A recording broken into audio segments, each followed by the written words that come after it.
Shalom, shalom, shalom, bien-aimés du Seigneur, nous bénissons le Seigneur qui nous fait encore grâce, alléluia, d'un nouveau dimanche, d'un nouveau mois, alléluia, c'est le 11e mois de l'année 2025 et nous bénissons le Seigneur pour son amour, sa bonté, sa fidélité dans nos vies, que toute la gloire lui revienne au nom de Christ Jésus. Je voudrais donc prononcer des paroles de bénédiction donc à ton égard et à l'égard de ta famille. Je proclame dans le nom de Jésus-Christ de Nazareth que au cours de ce mois, alléluia, le Seigneur renouvelle tes forces au nom de Jésus.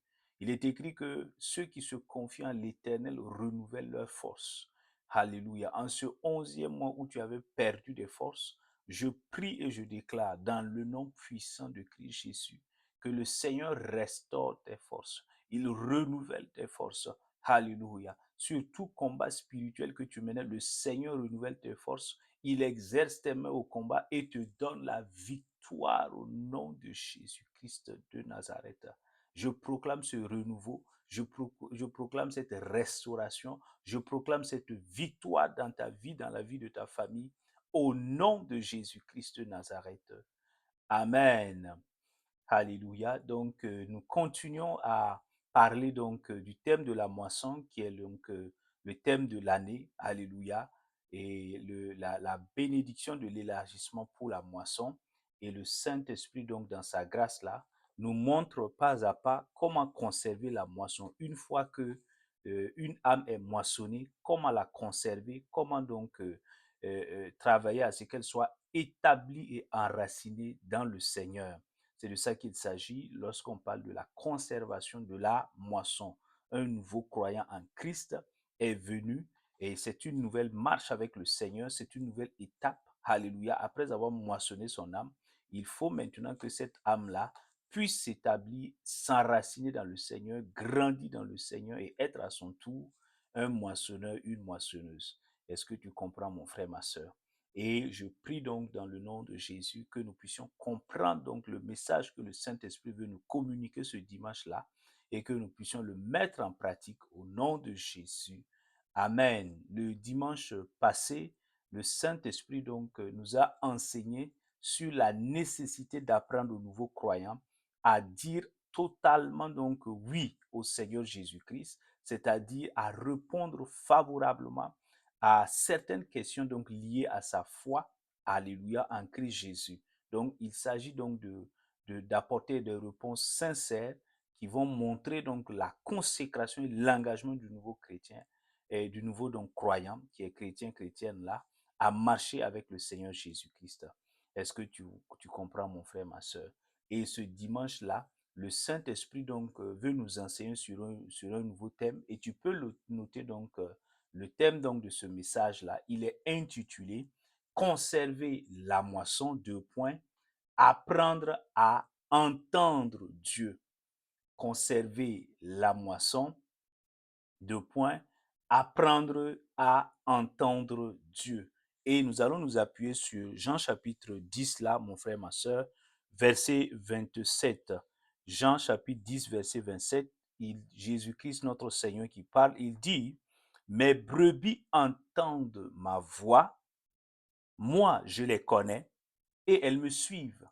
Je reprends, mes brebis entendent ma voix, moi je les connais et elles me suivent. Alléluia. Donc le Seigneur, dans ce verset-là, montre clairement que quiconque devient donc sa brebis, alléluia, et notamment le nouveau croyant, doit entendre donc la voix de Dieu. Alléluia.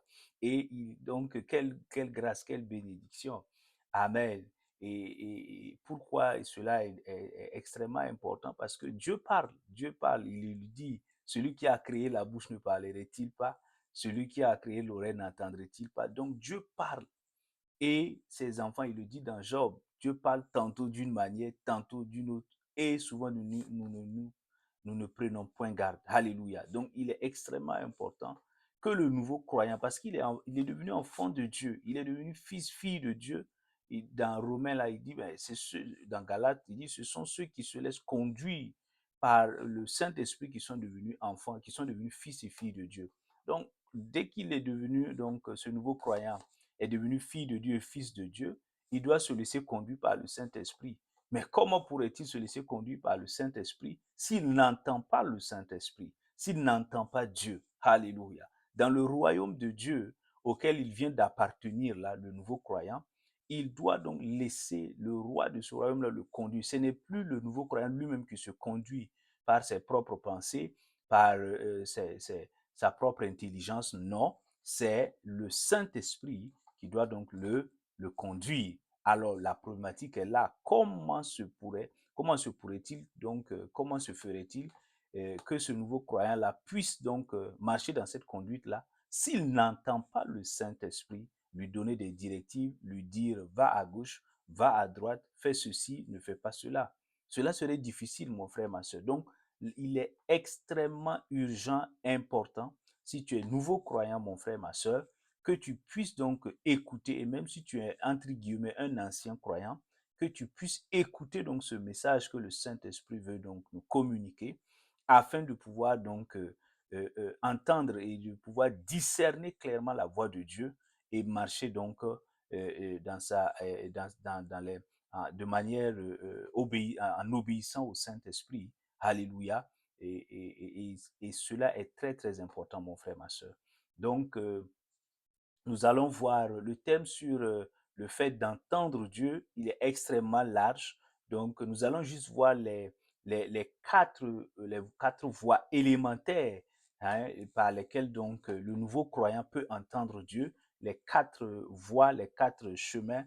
Alléluia. Et juste, il y en a plusieurs. On aurait pu s'étendre sur cet enseignement-là. Mais je voudrais donc insister par la grâce du Saint-Esprit sur quelques éléments pour le nouveau croyant, quelqu'un qui vient de donner sa vie à Christ. Alléluia. Et si toi aussi qui écoutes là, tu n'es pas encore une brebis du Seigneur, Jésus dit dans Jean chapitre 10, verset 27 là, il dit, ce sont mes brebis qui entendent ma voix. Est-ce que tu es une brebis du Seigneur? Donc, si tu n'as pas encore reçu Christ dans ta vie, je t'invite, je t'encourage, ma soeur, mon frère, alléluia, à prendre la décision maintenant, pas demain, pas après-demain, aujourd'hui même, parce que tu entends la voix de Dieu, tu sais que Dieu te parle là, il faut donc n'endurcis pas ton cœur. Donne ta vie au Seigneur Jésus, car il est le chemin, la vérité et la vie. Tu veux entendre Dieu pour ta vie? Tu veux entendre Dieu pour ta famille, pour ton mariage? Tu veux entendre Dieu donc pour les affaires que tu veux donc mettre en place? Et quel que soit ce que tu as besoin d'entendre Dieu. Tu as besoin d'entendre Dieu. Alléluia. Tu as besoin que Dieu te conduise à travers sa voix. Alors mais tu ne peux pas entendre Dieu si tu n'es pas la brebis du Seigneur Jésus. Donc, si tu es mon frère, ma soeur, tu dois te repentir. Alléluia. Si tu ne connais pas encore le Seigneur Jésus, si tu ne n'as pas encore reçu comme ton sauveur le Seigneur, il est temps donc de confesser tes péchés, et de le recevoir comme ton sauveur et ton Seigneur, de dire dans ton cœur que tu te repens de tes péchés et que donc tu crois qu'il a souffert, qu'il est mort à la croix et qu'il est ressuscité pour te sauver donc du péché de la mort, et tu le reçois à partir d'aujourd'hui comme ton sauveur et ton Seigneur, et donc tu marches donc en nouveauté de vie et par son esprit au nom de Jésus.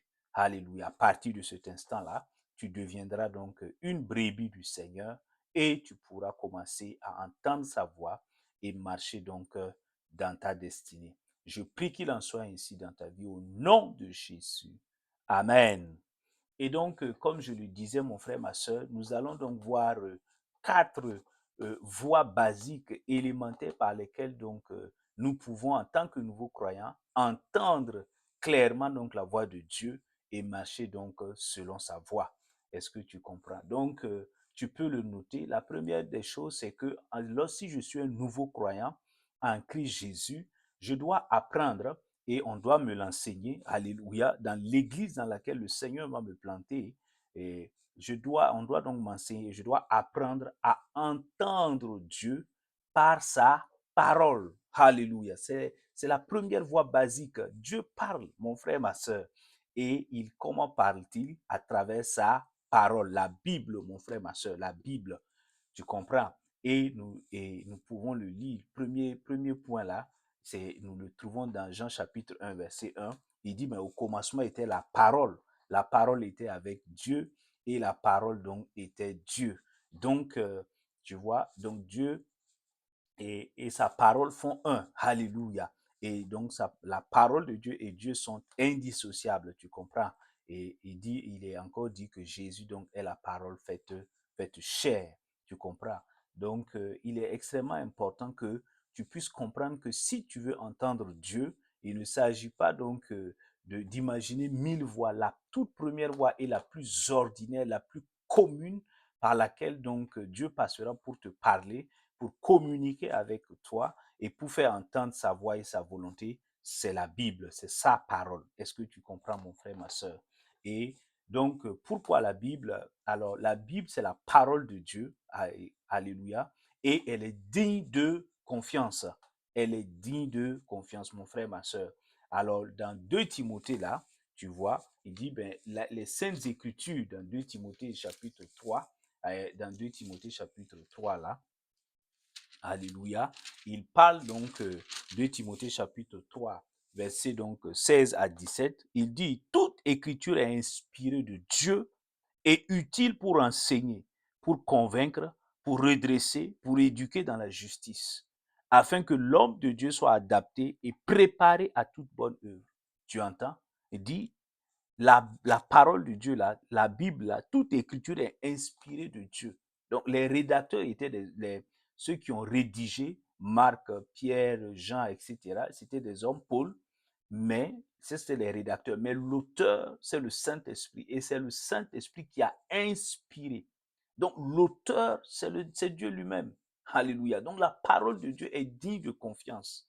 Ne dis pas non, ce sont des paroles on entend souvent des détracteurs de la Bible donc remettre en cause la véracité donc et l'authenticité de la Bible. Ne tombe pas dans ce piège-là, mon frère, ma soeur. La Bible est digne de confiance. Elle a été inspirée par Dieu.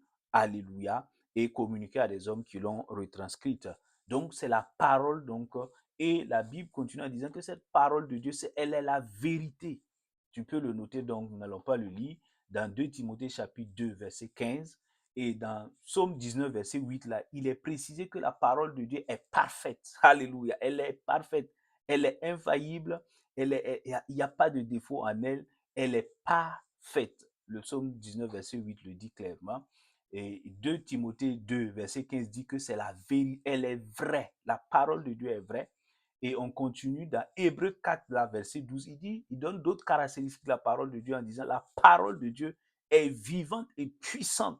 Elle est assez puissante pour trancher, pour séparer Joël et Mointu, et Joël donc, et les éléments, donc tu comprends, pour séparer, alléluia, pour juger le cœur de l'être humain.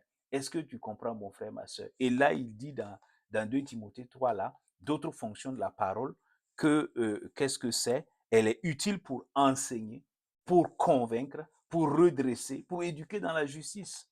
Tu entends, mon frère, ma soeur? Donc, il me faut, si je deviens nouveau croyant en Christ Jésus là, si je veux entendre Dieu, il ne s'agit pas donc de chercher donc à courir derrière les hommes de Dieu d'abord. Non, non, non, mon frère, ma soeur, ce n'est pas de cela qu'il s'agit. Il s'agit de m'asseoir pour apprendre la discipline de la méditation de la parole de Dieu, la Bible.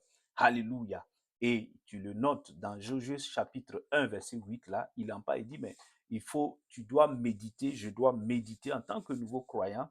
Nous devons méditer la parole de Dieu jour et nuit. Alléluia. Nous devons la lire, nous devons donc, alléluia, l'analyser, la comprendre, la mastiquer. Alléluia. Et donc, et la laisser donc entrer en nous et prendre et s'enraciner en nous. Est-ce que tu comprends, mon frère, ma soeur? Et il le dit. Et ce que tu dois savoir, mon frère, ma soeur, c'est que la Bible contient tout ce dont tu as besoin pour vivre heureux sur cette terre-là. Et oui, c'est l'une des vérités fondamentales concernant la parole de Dieu. Tu es devenu une nouvelle création en Christ. De quoi as-tu besoin pour vivre de manière donc victorieuse sur cette terre-là avant de rejoindre Papa bon Dieu dans la félicité céleste? Tu as besoin de la parole de Dieu. Tu as besoin donc de la Bible. Alléluia. Donc, si tu n'as pas encore de Bible, c'est le moment donc d'acquérir cette Bible-là. Et si tu l'avais, tu ne l'as pas encore, tu ne l'ouvrais pas fréquemment, mon frère, ma soeur, prends ta Bible. Alléluia. Je t'en supplie, prends ta Bible et commence donc à la méditer parce qu'elle contient tout ce dont tu as besoin. De quoi as-tu besoin? As-tu besoin d'être en bonne santé? La Bible contient donc des paroles de vie et de santé. De quoi as-tu besoin? As-tu besoin d'un mariage béni? La Bible montre comment justement nous pouvons rentrer dans un mariage béni. Tu veux éduquer les enfants, tes enfants donc avec de bonnes valeurs? La Bible contient ce dont tu as besoin. Ah, de quoi as-tu besoin? As-tu besoin donc de la sagesse pour bien gérer tes finances? La Bible contient tous ces éléments. Peu importe, es-tu donc un jeune qui aspire à gouverner? Alléluia. Donc, dans le monde politique, alléluia, dans d'autres sphères, la Bible contient donc des éléments de leadership, etc. Tout ce dont tu as besoin en tant que nouveau croyant là, pour vivre heureux sur cette terre et vivre donc une vie qui soit agréable au Seigneur, la Bible donc est ton livre. Alléluia. C'est la Bible. Et la parole de Dieu est esprit et vie.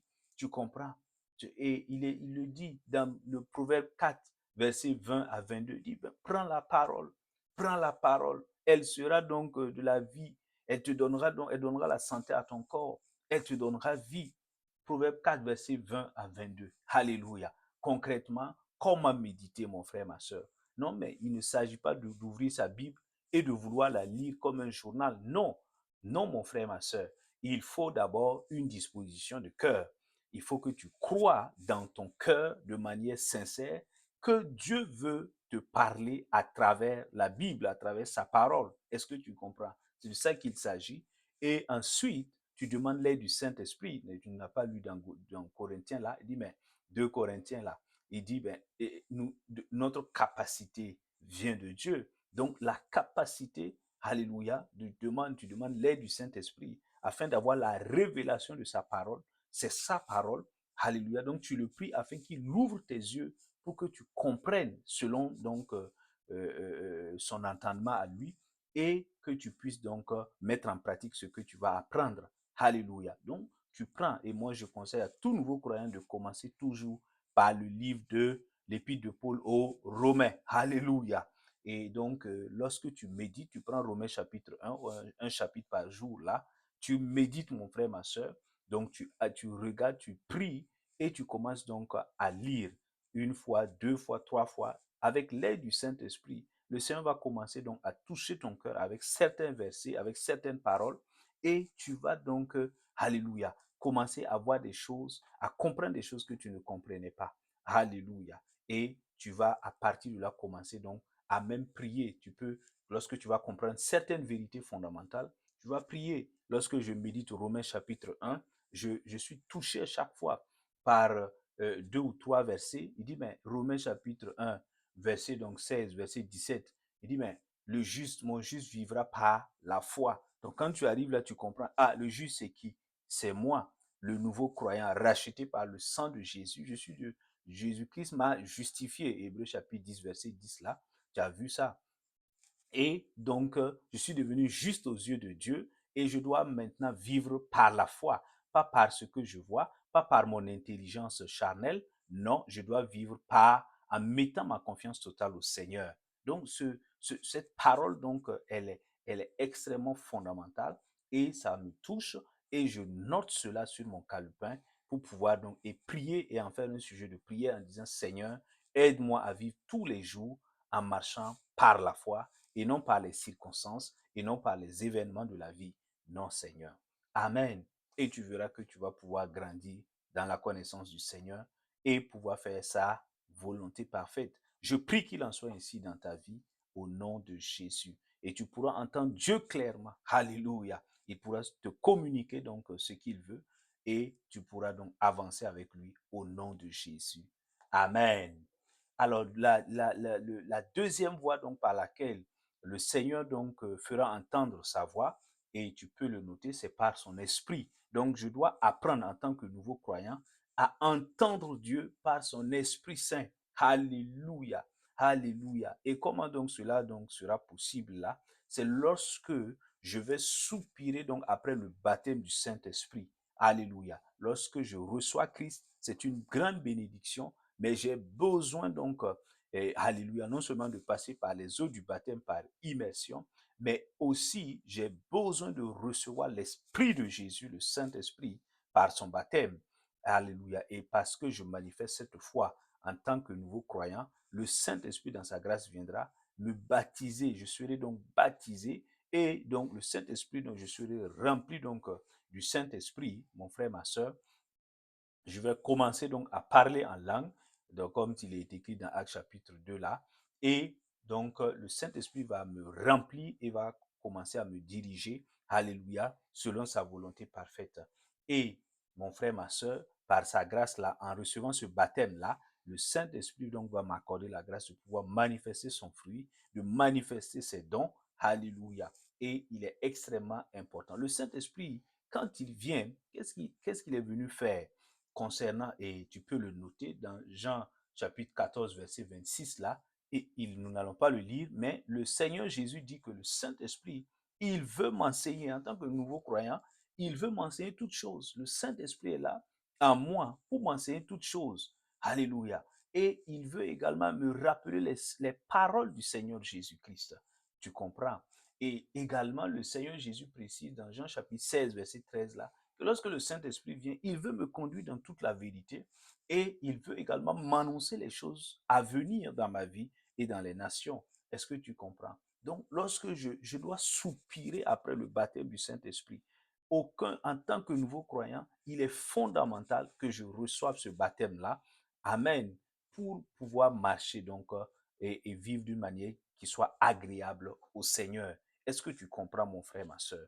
Et donc, lorsque je suis baptisé du Saint-Esprit, je vais, comme je te disais tout à l'heure, recevoir les dons du Saint-Esprit. Tu peux voir dans 1 Corinthiens chapitre 12, verset 8 à 10 là. Et on parle des dons du Saint-Esprit. Alléluia. Les 9 dons du Saint-Esprit.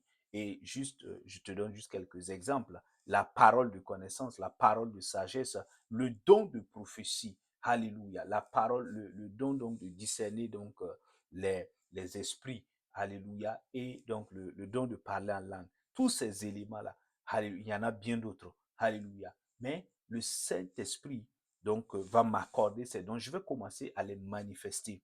Amen. Et il est extrêmement important. Nous lisons donc ce verset-là. Donc, le Saint-Esprit va me donner la révélation. Amen. Il va me parler. Alléluia. En me révélant certaines choses que mon intelligence ne pouvait pas me permettre donc de connaître. Alléluia. En me donnant des informations que je ne pouvais pas voir autrement que par la révélation à travers son esprit. Et nous le lisons donc dans 1 Corinthiens, mon frère, ma soeur, 1 Corinthiens, donc chapitre 2 là, versets 9 à 10. Il le dit clairement. Donc, entendre Dieu en tant que nouveau croyant, c'est chercher donc à être baptisé du Saint-Esprit, afin que le Saint-Esprit te communique par la révélation à travers ses dons un certain nombre de choses que tu ne savais pas. Donc, tu vas commencer à entendre Dieu, alléluia, à travers son Esprit Saint. Et il dit, 1 Corinthiens chapitre 2, verset 9 à 10, il dit, mais c'est comme il est écrit, ce que l'œil n'a point vu, ce que l'oreille n'a pas entendu, et ce qui n'est pas monté au cœur de l'homme, tout ce que Dieu a préparé pour ceux qui l'aiment, à nous, Dieu nous l'a révélé par l'Esprit. Car l'Esprit sonde tout, même les profondeurs de Dieu. Tu entends? À nous, Dieu nous l'a révélé par qui? Par le Saint-Esprit. Alléluia. Par le Saint-Esprit. Donc, le Saint-Esprit va donc me révéler, il va me le communiquer, il va donc me faire entendre Dieu. Alléluia. Il va me parler, le Saint-Esprit va me parler, mais de manière surnaturelle. C'est pas en utilisant donc, alléluia. C'est à travers ces dons-là. Donc, lorsque je reçois, je croise une personne, alléluia. Le Seigneur peut me dire, ben, telle personne-là, elle souffre de telle maladie. Cette personne, cette information, je ne l'ai pas parce que j'ai consulté le dossier médical de la personne. Non, à l'instant, alléluia, alors que j'ai reçu le baptême du Saint-Esprit et que j'ai reçu alléluia, les, les dons du Saint-Esprit, je rencontre donc une personne que je n'ai jamais vue auparavant et tout de suite le Saint-Esprit me communique de manière surnaturelle, je le reçois en moi que cette personne-là souffre de telle maladie. Waouh! Et quand je dis à la personne, effectivement, la personne confirme qu'elle souffre de tel mal et de tel mal. Waouh! comment ai-je pu avoir cette information? La parole de connaissance que je vais donner, alléluia, m'a été communiquée. J'ai entendu cela en moi et cela, c'est le Saint-Esprit qui me l'a révélé. Alléluia. C'est le Saint-Esprit qui me l'a révélé. Ce n'est pas un homme, ce n'est pas un pasteur. Alléluia. Non, c'est l'Esprit de Dieu qui m'a dit dans mon fort intérieur là, qui m'a communiqué cela. Est-ce que tu comprends? Mais si je ne connais pas le Saint-Esprit, si je ne suis pas rempli du Saint-Esprit, il y a des informations, il y a des fois où je ne pourrai pas entendre Dieu. Alléluia. Donc, il est impératif de chercher à être baptisé du Saint-Esprit. Alléluia. Alléluia. Et mon frère, ma soeur, il est extrêmement important aussi, l'un des autres est toujours dans la même dynamique d'entendre Dieu par son Esprit Saint. Il faut s'exercer en tant que nouveau croyant à parler en langue, à prier en langue. Alléluia. Paul le dit clairement dans 1 Corinthiens chapitre 14, verset 14 là. Il dit, mais celui qui prie en langue s'édifie lui-même. Est-ce que tu comprends? Dans le verbe édifier, alléluia, il y a le fait de se bâtir, de se construire, de croître, alléluia, mais en parlant en langue, l'intelligence est stérile, c'est vrai, mais je communique, je dis des mystères à Dieu et le Seigneur me répond. Il me parle, alléluia, en retour, alléluia, et de manière intelligible. Et je vais recevoir et je vais entendre clairement Dieu. Alléluia. Devant certaines situations, on peut parler en langue, alléluia, et le Saint-Esprit prend donc, nous donne donc, nous fournit donc des réponses. Il répond donc à ce que nous avons dit sous forme de mystère en langue et nous pouvons donc entendre clairement en nous ce que le Seigneur veut que nous fassions. Alléluia. Et c'est une grande bénédiction. Je prie dans le nom de Jésus, toi qui n'as pas encore reçu le baptême du Saint-Esprit, je prie pendant que ton cœur a assoiffé, que tu reçoives le baptême du Saint-Esprit, que tu reçoives le baptême de feu et du Saint-Esprit au nom de Jésus, afin d'entendre clairement Dieu et de marcher donc selon sa volonté parfaite. Amen. Et la troisième voie élémentaire et basique par laquelle Dieu peut donc nous parler en tant que nouveau croyant, tu peux le noter, c'est à travers notre esprit. Alléluia. Quelle bénédiction. Donc, je dois apprendre à entendre Dieu en tant que nouveau croyant là, à travers mon esprit. Alléluia. À travers mon esprit. Tu comprends? Et donc, l'homme est corps, il a une âme, il a un esprit. Mais d'abord, il est esprit. Alléluia. Et donc, il est extrêmement important que tu comprennes donc cette composition donc en trois donc tridimensionnel donc de l'homme. Et tu peux le noter, mon frère, ma soeur. Donc, par l'œuvre achevée de Christ donc à la croix, j'ai la grâce de pouvoir recevoir le Saint-Esprit en moi qui vient habiter dans mon esprit, pas dans mon âme, pas dans mon, alléluia, pas dans mon âme, mais il vient habiter donc dans mon esprit, il fait de mon corps son temple. C'est une bénédiction. Et je reçois le Saint-Esprit et je deviens un seul esprit avec le Saint-Esprit. Waouh! Il ne faut pas oublier cette dimension fondamentale. 1 Corinthiens, donc chapitre 6, verset 17 nous le dit clairement. 1 Corinthiens chapitre 6, verset 17, il dit, mais celui qui s'attache au Seigneur est avec lui un seul esprit. Donc si je deviens un seul esprit avec le Saint-Esprit, ce que le Saint-Esprit me dira, je pourrai l'entendre. Mais si je ne suis pas un avec le Saint-Esprit, ce qu'il va me dire, je ne pourrai pas l'entendre. Est-ce que tu comprends, mon frère, ma soeur? Donc, il est extrêmement important de comprendre donc, ce bénéfice lié à la croix de Christ. Donc, par l'œuvre qu'il a achevée à la croix, là, j'ai la grâce de recevoir le Saint-Esprit en moi, dans mon esprit, et je deviens un avec le Seigneur Saint-Esprit. Alléluia. Et quand il vient dans mon esprit, l'une des premières choses que le Saint-Esprit fait, il me remplit de sa paix. Alléluia. Il me remplit de sa paix. Le Saint-Esprit me remplit de sa paix. Alléluia. Et tu le vois dans Ésaïe 26, chapitre 26, verset 3, il le dit clairement à ceux qui se confient donc à l'Éternel là, le Seigneur donc les remplit de sa paix. Et il le dit dans Philippiens 4, 7 là, qui nous donne une paix. La paix que le Seigneur Saint-Esprit nous donne là, dépasse l'entendement humain. Est-ce que tu comprends? Ce n'est pas cette paix donc qui est dans le monde. Dans Galates chapitre 5, il le précise. Il dit, mais cette paix-là est un élément du fruit du Saint-Esprit. C'est un élément du fruit du Saint-Esprit. Est-ce que tu comprends? Voilà. Donc, et comment donc je vais pouvoir entendre Dieu à travers mon esprit? Alléluia. C'est justement en prêtant attention justement à cette paix qui est dans mon esprit, qui m'a été donnée par le Saint-Esprit. Alléluia. Donc, si je perds la paix qui est dans mon esprit en voulant faire quelque chose, alléluia, il faut que je me dise certainement qu'il se pourrait que Dieu donc ne soit pas d'accord avec la chose que je voudrais faire. Alléluia. C'est une voix de Dieu, au lieu de me dire, mon fils, je ne suis pas d'accord avec ce que tu veux, je n'approuve pas ce que tu veux faire. Alléluia. Prenons un exemple. Je veux voyager. Alléluia. J'ai un projet de voyage et je ne sais pas si Dieu veut que j'effectue ce voyage ou pas. Amen. Mais à un moment donné, pendant que donc, le départ, le jour donc, du départ donc, du voyage s'approche là, qu'est-ce qui se passe? Mon esprit commence à être troublé. Alléluia. Alors que non, Jésus dit, je vous donne ma paix, je vous laisse ma paix. Le Saint-Esprit est en moi. Alléluia. Il est l'esprit de paix. Il me remplit mon esprit de paix. Comment se fait-il qu'à l'approche donc de ce voyage-là, mon esprit commence à être troublé? Je commence à perdre la paix dans mon esprit. Alléluia. Il se pourrait bien, mon frère, ma soeur, que le Seigneur, ce soit une voie par laquelle le Seigneur me dise, fils, ce voyage-là, il faut peut-être le reporter, voire l'annuler. Alléluia. Et je dois donc aller dans le lieu secret encore pour pouvoir donc recevoir cette confirmation-là. Est-ce que tu comprends? Mais c'est l'une des manières par laquelle justement le Seigneur donc fait entendre sa voix lorsque justement mais lorsque je fais quelque chose et je suis en paix, mon esprit est en paix par rapport à cette chose-là, le Seigneur est en train donc de donner son visa, de me dire, fils, tu es donc aligné avec ma volonté, je suis donc en approbation. Alléluia. Et quelle grâce, quelle bénédiction. Oh, je prie dans le nom de Jésus qu'en tant que nouveau croyant là, tu puisses donc discerner la voix de Dieu en ayant donc, en suivant, en état attentif donc à la paix de Dieu donc dans ton esprit, au nom de Jésus-Christ de Nazareth. Amen.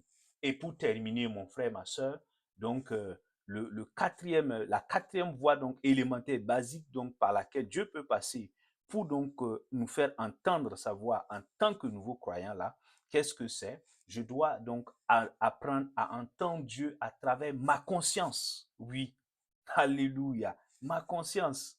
C'est extrêmement fondamental. Dieu nous a donné une conscience. Alléluia. Tu comprends? Et qu'est-ce que la conscience, mon frère, ma soeur? Alléluia. La conscience, c'est cette capacité, c'est cette faculté-là de pouvoir donc, reconnaître, de pouvoir savoir ce qui est le bien du mal, de pouvoir discerner le bien du mal de manière intuitive. Personne ne nous l'apprend, mais nous savons de manière intuitive en nous que donc telle chose est bien, telle chose est mal. Alléluia. Et ça remonte au jardin d'Éden, mon frère, ma soeur. Lorsque Adam et Ève donc vont manger le fruit interdit là, leurs yeux vont s'ouvrir, leur conscience donc va être activée et ils sauront que ce qu'ils ont fait là, en mangeant le fruit défendu, c'était mal. Alléluia. Donc, c'est à partir de là que la conscience de l'homme est activée et il sait de manière intuitive depuis l'enfance que telle chose donc peut être bien, telle chose n'est pas bien. Alléluia.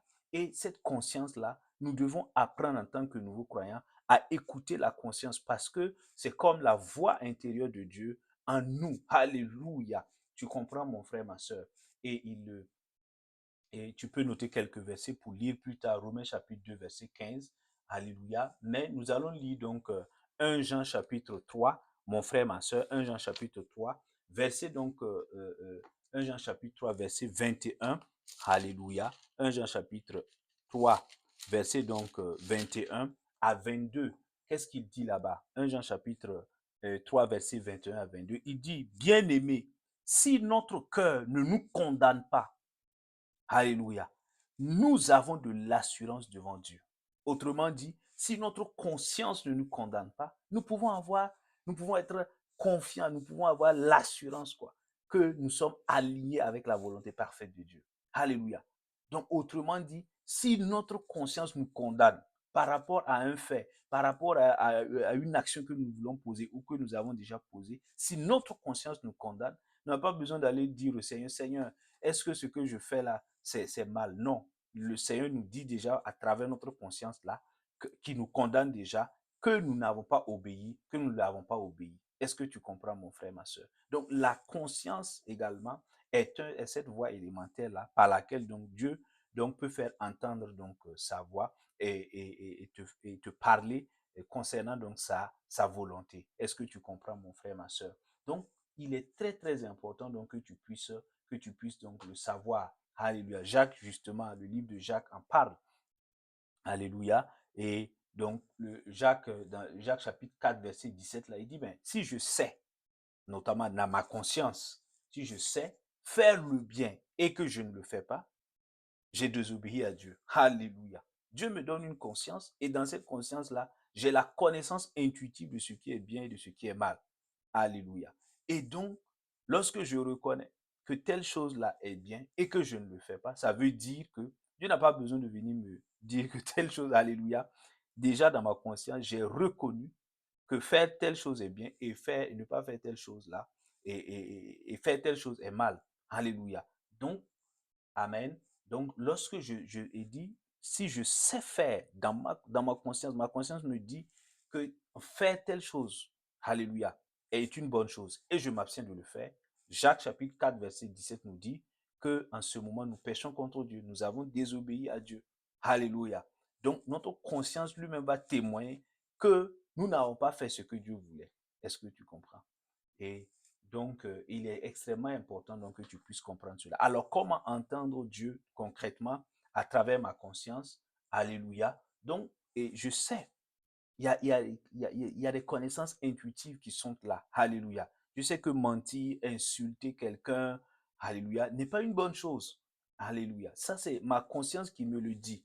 Ma conscience me dit que mentir, calomnier une personne, insulter une personne, manquer du respect à une personne, ce n'est pas une bonne chose. Ma conscience le dit.